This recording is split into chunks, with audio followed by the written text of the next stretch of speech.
A small ring could easily shatter bulletproof glass. The watch had a built-in laser cutter, but the coolest gadget of all was the invisible sports car. This high-tech vehicle was equipped with smart weapons that could automatically target and attack suspicious objects around it.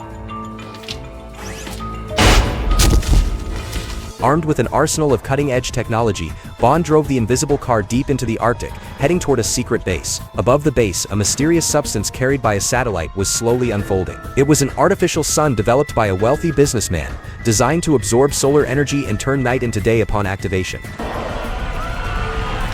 The businessman claimed it was meant to benefit all of humanity, but Bond wasn't convinced. He stealthily tailed the businessman's men as they entered a secret building. The moment he stepped out of his car to infiltrate, however, he was spotted by the guards and the base's alarms blared. Thinking fast, Bond released a high-pressure valve, knocking out 2 guards with the escaping gas.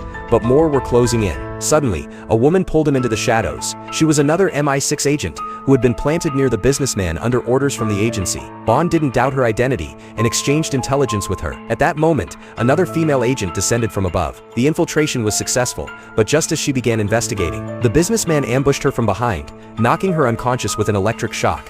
He had long anticipated MI6's interference and set a trap for any unlucky agent who dared to intrude. Meanwhile, Bond used the laser cutter in his watch to carve a hole in the ice, then plunged into the freezing water. After swimming for a few minutes, he managed to break into the base. Inside, he arrived just in time to save the female agent from being sliced by a laser weapon. Soon, Bond confronted the businessman, and just then Miranda, the female agent he had met earlier, arrived with a gun. Thinking the mission was nearly complete, Bond was caught off guard when Miranda turned her weapon on him. It was only at that moment he realized the traitor who had betrayed him in North Korea was her, and the man beside her, the so-called businessman, was a fake.